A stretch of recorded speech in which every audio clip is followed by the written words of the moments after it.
I want to ask you something today. Have you ever felt stuck, like you've hit a wall, and no matter how hard you try, things just aren't moving? Maybe you're praying for a breakthrough, for a miracle, for God to step in, but you feel like nothing is happening. Faith is not just a belief. It is a force that has the power to remove every limitation in your life. When you walk in faith, you step into a realm where the impossible becomes possible, where doors that seem permanently closed suddenly swing wide open. Faith is the key that unlocks everything God has for you, but too often people allow doubt, fear, and circumstances to put limits on what they believe God can do. Many times we look at our situations through the lens of human understanding. We analyze our problems, measure them against our resources, and conclude that there's no way forward. But faith doesn't operate in the realm of logic. Faith is not about what makes sense, it's about what God says. And let me tell you, when God speaks, nothing in this world can stand against it. Look at the story of Abraham. God told him he would be the father of many nations, yet he was old and his wife Sarah was barren. From a logical standpoint, that promise seemed ridiculous, but Abraham did something that set him apart. He believed. He didn't consider his own limitations. He focused on the limitless power of God, and because of that, God fulfilled his promise. How many times have you hesitated because something looked impossible? Maybe God put a dream in your heart, but you keep telling yourself, I don't have the resources. I don't have the connections. I don't have the experience. But let me ask you, who told you that those things mattered to God? When God calls you, He qualifies you. When He opens a door, no one can shut it. Your job is not to figure out how. Your job is to believe. The moment you start thinking, I can't do this, you are putting limits on what God can do in your life. The moment you say, this is too big, too hard, too impossible, you are shrinking your faith. But when you shift your mindset and start declaring, God is able.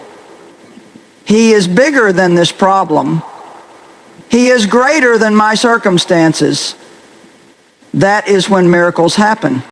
Faith removes limits because it takes the focus off of you and puts it on God. When Peter walked on water, he wasn't doing it in his own strength. He was walking on the word that Jesus spoke. As long as he kept his eyes on Jesus, he defied the natural laws of physics. But the moment he focused on the wind and the waves, he began to sink. Why? Because fear entered, doubt crept in, and that doubt placed a limit on his faith. This is exactly what happens in our lives. We start out strong, full of faith, believing God for the impossible. But then the enemy whispers lies. What if it doesn't work? What if you fail? What if you're not good enough? And before we know it, we've placed limits on what God can do. The truth is, nothing can stop God except our own unbelief. In the Bible, there were times when Jesus wanted to do great miracles, but he couldn't, not because he lacked power, but because the people did not believe. Their lack of faith placed a restriction on what he was able to do for them. If you want to see breakthrough in your life, take the limits off your faith. Stop analyzing, stop reasoning, stop trying to figure everything out. Trust that God is who he says he is, and he will do what he says he will do. When you believe without limits, you allow God to move in ways you never imagined. Faith removes limits because it shifts your perspective. Instead of seeing obstacles, you start seeing opportunities. Instead of seeing setbacks, you see setups for something greater. Instead of worrying about what you lack, you start expecting supernatural provision. Faith changes everything. So ask yourself, what limits have you placed on your faith? Have you been believing small? Have you been letting fear dictate what you think is possible? It's time to break free from that mindset, because when you truly step into limitless faith, you will see a limitless God move in your life like never before. Life has a way of throwing challenges at us, some expected, some completely out of nowhere. One day everything seems fine, and the next you're hit with a situation that feels impossible to overcome. Maybe it's a financial crisis, a bad medical report, a broken relationship, or a dream that seems further away than ever. In those moments, it's easy to feel overwhelmed, to wonder if things will ever get better. But here's the truth. God is bigger than your circumstance. No matter what you are facing today, God is not surprised by it. He is not in heaven panicking, trying to come up with a last-minute solution. He already knew this moment would come, and He already has the answer. Your situation may seem too big for you, but it is never too big for God. Look at the story of David and Goliath. The entire Israelite army saw Goliath as an unbeatable giant. They focused on his size, his strength, and their own weakness. But David saw something different.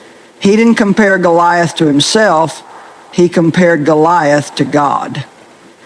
And when you do that, suddenly your giant isn't so big anymore. David knew that God was bigger than Goliath, and that confidence gave him the boldness to face what everyone else ran from. How often do we let our problems intimidate us? We look at our finances, our health, or our circumstances, and we think, there's no way out. But have you forgotten who your God is? He is the same God who parted the Red Sea, who made water flow from a rock, who fed thousands with just a few loaves and fish. He is the same God who brought the dead back to life. If He could do all that, why wouldn't He be able to handle what you're facing today? The enemy wants you to believe that your problem is bigger than God. He wants you to focus on the size of the storm instead of the one who controls the wind and the waves. But faith is about shifting your focus. When Peter stepped out of the boat to walk on water, he was fine as long as his eyes were on Jesus. But the moment he looked at the storm around him, he began to sink. Why? Because he let the size of the problem become bigger than his faith in God. Some of you have been staring at your circumstances for too long. You've been measuring the size of your problem instead of remembering the size of your God.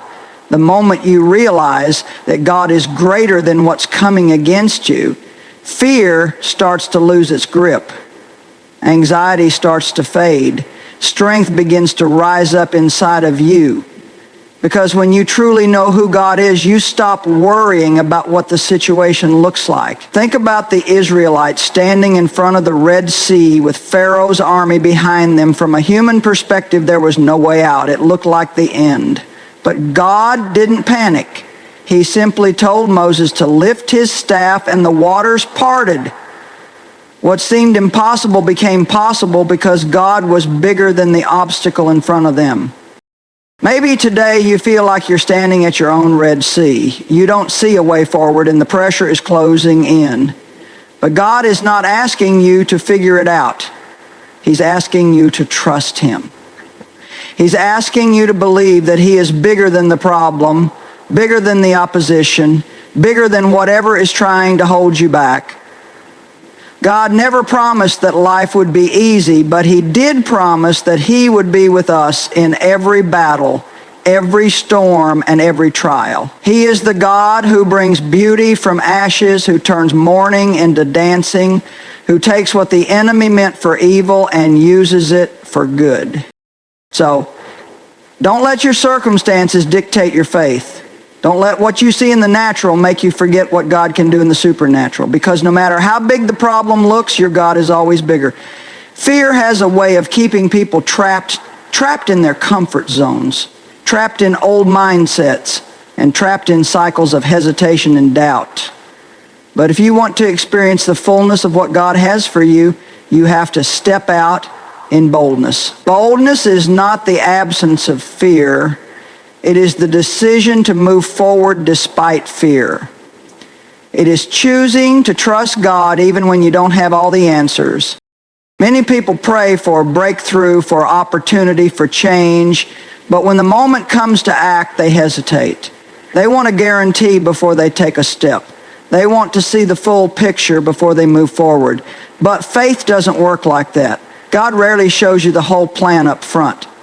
He gives you a step, and it's up to you to take it. Look at Peter when he walked on water. Jesus told him, "Come." That was it, just one word. Peter didn't get a full explanation of how it would work, how the water would hold him, or what to do if he started to sink. He had a choice.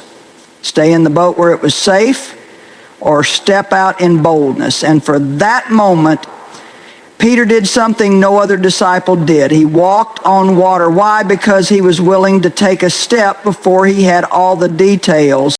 Some of you are waiting for certainty before you move. You're waiting for every detail to be in place before you start that business, go back to school, write that book, or step into the ministry God has called you to.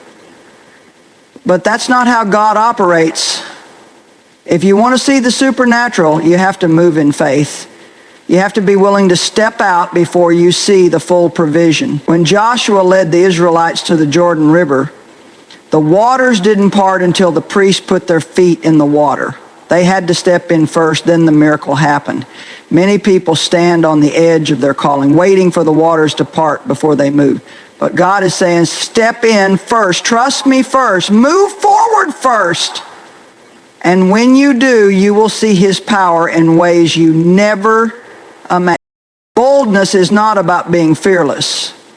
It's about having more trust in God than in your fear. It's about saying, God, I may not understand it all, but I trust you enough to move. And when you take that first step, something shifts. You start to break free from hesitation, from doubt, from insecurity. You start to see that the very thing you were afraid of wasn't as powerful as you thought. Think about the story of David. He was just a shepherd boy, but when he saw Goliath, he didn't hesitate. He didn't need a long strategy session. He didn't wait for someone to confirm that he was strong enough. He stepped out in boldness, knowing that God was with him. And because of that boldness, he defeated what everyone else was afraid of. What giants are standing in front of you today? What opportunities have you been avoiding because they seem too big? The enemy wants you to stay stuck in fear.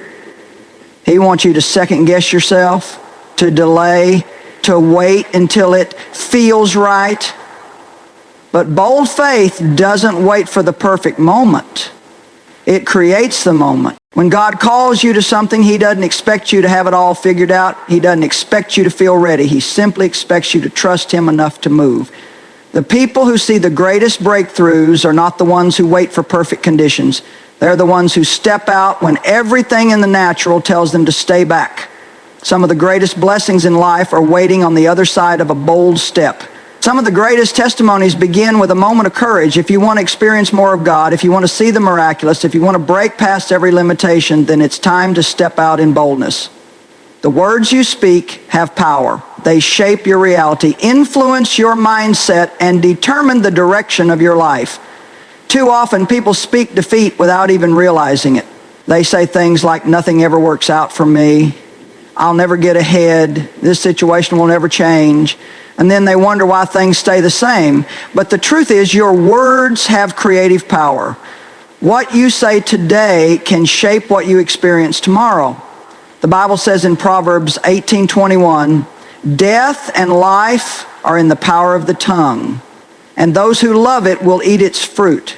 That means you are either speaking life over your situation or speaking death. You are either declaring victory or reinforcing defeat. Look at the story of the Israelites when they were about to enter the promised land. Moses sent 12 spies to check out the land, and when they came back, 10 of them spoke words of defeat. The people are too strong, the cities are too fortified, we can't do it. And because of those negative words, an entire generation missed out on the promise. But Joshua and Caleb spoke differently. They said, if God is with us, we can certainly take the land. Their words reflected faith, not fear. And because of that, they were the only two from their generation who entered the promise. What have you been saying about your situation? Have you been speaking words of faith or words of fear? Have you been declaring life or declaring defeat? Your words matter more than you think. When David faced Goliath, he didn't just think victory, he spoke it. Before he even threw a stone, he declared, this day the Lord will deliver you into my hands. He spoke his victory before he saw it. And that's what faith does. Faith speaks life even when the situation looks hopeless. Faith declares the promise even when the circumstances don't match. Many people are waiting for things to change before they change their words. They think, once I see progress, then I'll start speaking positively. But that's not how faith works. You have to speak life before you see it. You have to declare healing before you feel better. You have to declare provision before the breakthrough comes. Your words create an atmosphere for God to move. Think about the woman with the issue of blood. She had been suffering for 12 years, but she didn't give up. She said to herself, if I can just touch the hem of his garment, I will be healed. She spoke her faith, and when she acted on it, she received her miracle. Now let's turn this around. What happens when you constantly speak negativity? What happens when you say things like, I'll never get out of debt. My marriage will never get better. I always get sick. I'm not smart enough. Nothing ever works out for me. You are setting yourself up for exactly what you are declaring.